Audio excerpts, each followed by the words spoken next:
Hey guys, welcome back to my channel. So today is a different video, but one that I plan on doing a lot more of, and that's finally a book talk, review, all that jazz. And I thought to start off, we'd talk about Queen of Air and Darkness by Cassandra Clare. This baby has been read and beloved by me, and I cannot wait to talk about it. So I will do a non-spoiler section and then a spoiler section. So for the event, I dressed up as my favourite Isabella Lightwood, very Shadowhunters inspired by placement of runes. But yeah, so I thought we'd get straight on into the non-spoiler section. Alright, so I'm only going to do a small section of non-spoiler because I just need to talk about this book in its entirety because it is amazing and I know I'm going to forget things. So my non-spoilery thoughts is that it was a fabulous conclusion. It was shocking in a way I didn't think it would be shocking. The epilogue is brilliant. If you're a fan of Cassie's other works, it is fabulous. It brings back so many Mortal Instruments memories. I need the continuation from this series. I need the new series that are coming out. I'm just excited for everything that follows because of this book. I'm really excited to see where the characters sort of continue, and yeah, I don't really have a lot of non-spoiler thoughts. Have some tissues. Yeah, I don't have a lot of non-spoiler thoughts, as I said, because there's so much to talk about in this book, and if you haven't read Lady Midnight or Lord of Shadows, then I can't really say too much. So goodbye non-spoiler people, because we need to talk about this monster of a book. Alright, where to start? I don't even know where to start with this book because it was a little bit slow off at the beginning. We do start with Livy's funeral, which is super sad. It made me so upset just watching Ty break down over his twin's death. And I have triplet brothers, so I can only imagine what it would be like to lose a twin or something like that. I even asked my brothers, like, what would it be like for you, just to get an idea of where Tiberius's head was. And one of my brothers turned around and said, well, I'd be dying too. I've got nothing else to say, but I'd be dying too. And I went, okay, that makes so much sense. Watching him and Julian, well, not watching, reading him and Julian going up the pyre just to look at Livy's body to take her necklace, and it was just so sad. But before that, did Julian have to get rid of his emotions? Like, it was like vampires turning off their humanity. Like, what are you doing with yourself? You're an idiot. Like, yes, this whole parabatai love is destroying you, but you need to be there for your siblings. Like, oh my god, you're an idiot. I wanted to hit Julian over the head with this book because I'm sure it would have hurt. And maybe he would know what an emotion is like, and to take it to Magnus, who's in pain and is sick because of the warlock sickness, why Julian? Why? This is why I've got a very iffy relationship with Julian, because he does stupid things when we're told he's smart and like clever, and I'm like, but you go and get rid of your emotions? What? And then we find out Clary and Jace on their secret mission. They still haven't been found. They haven't come back from Fairy. And I'm like, where are my precious babies gone? Oh, I don't know why they've got that. Send people after, and then we have this new Inquisitor, Horace. No, Dearborns can just go away. I don't like Horace, I don't like Zara, just go. You do not belong in the Clave. You do not belong in the position of Inquisitor. No, you're gonna go and kill Emma and Julian by sending them into the Sealy Court and the Unsealy Court, to retrieve the bloody black volume that Julian's already got on his phone, and then goes to Office Max, which must be America's version of Office Works or whatever, and prints out a whole new copy of the black volume because its binding doesn't make it, it's the pages within it. You're an idiot, oh my god. And that's how he gives it to the king. And he's like, here's your black volume, now let's take it let's find Annabelle, let's get them. He's an idiot. Oh my, That was funny though, going, welcome to Office Max. I'm like, you're an idiot. Oh my god. Like, what? I'm skimming over so much because there's so much packed into this book, I swear. But, and when they find Clary and Jace, they also find Ash. Frickin' Christine was right from day dot. Like, the Sealy Queen had a kid with Sebastian Morgenstern. What? And Clary's like, he's my nephew, I feel this need to protect him, but I know he's got so much of Sebastian in him and the Sealy Queen, and I'm like, I don't want to be near him, and I'm like, bitch, you better not be near him because he's gonna kill you. Oh, I screamed. I actually screamed when it was discovered, like, he's like Sebastian Morgenstern's brat, and I'm like, hang on a second. Really? Really? Oh, I feel like we didn't get enough of Annabelle. Like, she was such a big plot point, and then she's just like gone. Like, what? What? Come on. Come on. Okay, so that's roughly part 1 of this book. And then we get to part 2 after they go through a freaking portal into Thule, whatever we want to call it. It's another version of this world where the Dark War, the events changed. Clary didn't kill Sebastian, but Clary died. Jace is still connected to Sebastian. Isabel's dead. Magnus is dead. Alec killed himself because Magnus is dead because he was turning into a freaking demon. I'm like, what? One change changed everything. Emma and Julian were in Darkened, and I'm like, what? But Livy was alive, but Ty was dead, and there was just so much. And Sebastian was still alive. We got Sebastian Morgenstern again in this book. Like, oh, like, best villain. But seriously, Cassie, I felt like it was a bit of a fan service to bring back Sebastian. Like, I don't know. I loved it. I really enjoyed it. But then looking back on it, I'm like, did we really need him again? Raphael was still alive, so we got Raphael back. Like, I forget he's dead because he's not dead on the TV show. And I forget that in the books he died. But we're not up to that part in the TV show yet anyway. That's another discussion for another day. But to get Livy freak out at, like, Julian and Emma and be like, no, you're not my brother. You're not my brother. And then her turn around and go, yeah, you're my brother. You're you. I believe you. And it was so sad. It was like a good chance to say goodbye to Livy. But, like, oh, we'd just gotten over your death, and then Cassie brings you back, and I'm like crying. It's like, seriously. So, because magic has been stripped from this world, the Parabatai connection is non-existent. The magic that has taken away Julian's emotions didn't happen. So he gets into this non-magic world, and he's starting to feel things for Emma again, and he's like, I love you, I love you, I love you, like, I want to be with you, like, this is hard, all my emotions are back, I don't know what to do. And I'm like, you either tell her you want to be with her and you want to forsake in this Parabatai curse thing, or you just dump her and you get rid of her, because choose what you want. Nothing's going to be happy. This is what I was like the entire time reading the book. I read through the lot from page 333 to the last page in a space of 12 hours. So I sped read the last, like, 2/3 of this book. And, like, so much happened. And, but we got Tessa. Oh, that's another thing with Tessa and Jem. She's freaking pregnant. What? What? What? This, I don't know how to feel because I'm so confused, because it's like, well, would Jem and Tessa's kids be half siblings to Will and Tessa's kids, and then would that make the descendants, so like Jace and Kit, like the, like they're descendants of like their uncles who were or uncle or aunt who's about to be born? Huh? Like not descendants from them, but like that would be their uncles and aunties, and they would be descended from obviously like James and Lucy and that. And I'm like,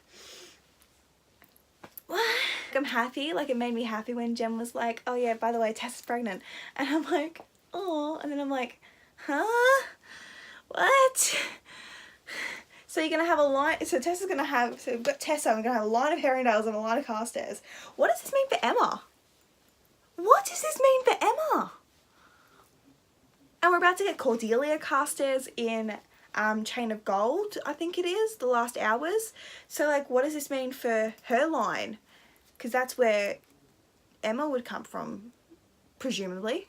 The end of this, because Ash came through the portal too and was like the same age as his father, and it was weird and odd, and like the picture of the three of them, of Jay, Sebastian and Ash, is really creepy. Like, it's so weird. Like, I never thought we'd see a picture like this, like Sebastian and Jace and then Ash. Like, what? Never thought we'd see a picture like that, but we did. We got it. Sebastian got his son.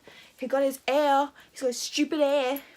Then we return home, and the magic's all back. The Parabatai curse is back. Julian has no emotions again. And after him and Emma practically had sex, he's got no connection to her. He's like, yeah, okay, we did that, but my emotions are gone now. I can't feel anything. I know I loved you. And I'm like, loved? Bitch, you love her. Just deal with it. Say it. I know I love you, but I can't feel it. Not, I know I loved you. I can't feel it. Just tell her. Just tell her. Be nice. Be nice. And then we're leading up for a big battle against the Clave, practically. Because, oh, get this. Clary and Jace are apparently dead. No, Sealy Queen did not kill them. They're with the rest of the Institute. And they're happy and alive. And it was the coolest entrance when Horace was all like, well, Clary and Jace are dead. You're going to do this, you're going to do that. And then they're like, bitch, we're not dead. But, oh, I completely forgot. In that Thor world, the mortal sword, which Cortana smashed, is unsmashed. It is still in its entirety. Emma brings it back through the portal to our current world and has another version of the mortal sword. That's cool. So we just, if the Iron Sisters can like rebuild the mortal sword, we have two mortal swords. Yay! And Zara has stupid Cortana because Emma wasn't allowed to go and comfort her like Blackthorn family without giving away Cortana, because Cortana's what smashed. Like, that was, I got pissed straight away. Like 5 pages into this book, I got pissed that she got to get rid of Cortana. And I'm like, Cortana is for the Carstairs family only. Zara, get the fuck out. Like, get the hell out. You don't belong here. You don't belong with Cortana. Cortana won't listen to you. Just get out. We find out that Lake Lynn's water, so the Mortimer's water, can heal the blight, which is what makes all the warlocks sick. So Magnus gets his powers back and starts feeling better and is able to take Julian's like emotions back, like put them back. And by the way, while all of this is happening, Kit and Ty are going back and forth from the Shadow Market, and Shade, who is frickin' Ragnar Fell, who's faked his death for the last like what 5 books or something, is trying to resurrect Livy. No, don't play with necromancy. Please don't play with necromancy. And then they play with necromancy. They play with necromancy, and Livy's ghost comes back, and Magnus is all, I knew you shouldn't do that. You shouldn't have done that. Now you're gonna have to deal with the fact that you've got Livy's ghost with you for the rest of your life. And I'm like, no, he's gonna have so much pain for the rest of his life because he brought back a ghost, didn't want to really return. I have so many emotions that this video is just gonna be a jumble of everything. So we get to this big battle sort of thing. Our heroes win. No one dies. My dog doesn't like the weather today. But no one died. What? A Cassandra Clare book where no one dies? Like, we had our big deaths in the last book with Robert and Livy. And can we mention the first, like, instance we see Alec and Izzy in this book is them holding on to each other, bawling their eyes out because their dad's dead? Like, kill me right in my emotions, please, because Izzy's my favourite and I don't want my little baby to be upset. Like, don't hurt my precious little baby bean. Don't. But she's got Simon, and Alec has Magnus, and little baby Raph and little baby Max. So yeah, have our big battle, and it's all well and good. Alec is named the consul of the Clave, and Zara's like, I don't want him. He's all downworlder, doesn't like this downworlder registry thing that we've got going on, because they had to like register every downworlder. Like, no. No. And like, she's like, nope. And so we're like, okay, you can get shoved in Idris and we'll never talk to you again, and locks you right up. Zara and the rest of the council that didn't want Alec in are all like locked up and all this kind of crap, and I'm like, that's going to bite us back on the ass really quickly. I can sense it, I can feel it in my gut that the Wicked Powers is going to have some sort of fight again with the Dearborns, because why the hell not? And then we get to the last bit of the book, which is just happiness. It is just happiness. It is Magnus and Alec's wedding. Like, honestly, I thought we were going to get Simon and Isabel's wedding, because they were the only engaged couple going into this book. I thought we'd get their wedding, and we didn't, and I'm upset about it, but we better get a novella with it, because I need to have them say I do, all dressed in Shadowhunter gold, and yeah. But Magnus was in Warlock blue, and Alec was in Shadowhunter gold, and it was amazing, and I loved it so much, and he planned the whole wedding before he even proposed, and my precious babies. Malik is adorable, and I love him so much, and just, we ended the book on a good note, and then we got to the epilogue. Now, I don't know about you, but when a Sebastian demonly possessed Jace and Ash walk into the freaking Sealy court and are all like, yeah, we're alive, we're here, we came through the portal too. It's like, what? No. Go away. You are not being a big bad. We're not having a big bad Jace again. No. Ash, you can be a big bad. That's fine. You got an entitlement to that. But not Jace. Not when he turns around and says the only way he's going to like help or be a part or whatever, I can't remember because I read through it way too quickly, is to have Clary frickin' Fairchild. No. You are not touching Clary. Not our Clary. Not our version of Clary, because then we had the little extra book, little scene, little mini novella that was at the very end of this book where Clary finally proposes to Jace in the frickin' greenhouse. Like, what? She takes him back to the greenhouse and gives him a dagger that has like, will you marry me, written in Latin, and he's just like, and I'm like, and I'm like, finally they're engaged, because her whole hissy fit about saying no was resolved, and I'm like, yes, finally they're engaged. Magnus and Alec are married, and Simon and Izzy are engaged, and I'm happy, and Jocelyn and Luke are married. But that was the last series. So I'm just editing the Queen of Air and Darkness book review now, and I completely skipped over the fact that Emma and Julian lost their parabetite bond and turned into like massive giants, like true Nephilim, and like started destroying Idris and Alicante, and like the Blackthorns, like Drew had to talk them out of it, and it was so sad and so happy at the same time. Like, but they're together too, so that's good for them. Like, I don't have a lot of attachment to them. Obviously, I've got a lot more attachment to the Mortal Instruments characters, but yeah, they turned into like true Nephilim, and now they're not parabetite, they're just lovers, and they're like instantly boning, which was crazy. But what can you do when teenagers fall in love and know that it's their soulmate? Oh, so much happened in this book, and I didn't even scratch the surface. So that's my review, practically. That's the end of my rant, wrap up, review, crazy freak out of Queen of Air and Darkness by Cassandra Clare. I did give this book a 5 out of 5 star. I thought it was a fabulous ending, and I hope that you guys enjoyed it too, because it was so good. And I am so happy that I'm finally up to date with all of Cassandra Clare, and I can finally read all of them, because I read all of them this year. So I read the Infernal Devices, both trilogies of the Mortal Instruments, The Dark Artificers, Bane Chronicles, Tales of the Shadowhunter Academy, and Ghost of the Shadow Market, all in 2018. So I'm up to date finally. I'll be reading and probably reviewing these every time they come out. So yeah, if you like this video, please like and subscribe. I can't wait to read more Cassie Clare. There's 3 books coming out next year, and I'm excited for every single one of them. I hope you really enjoyed the video. All my social media will be down below, and yeah, have a great night, day, afternoon, wherever you are.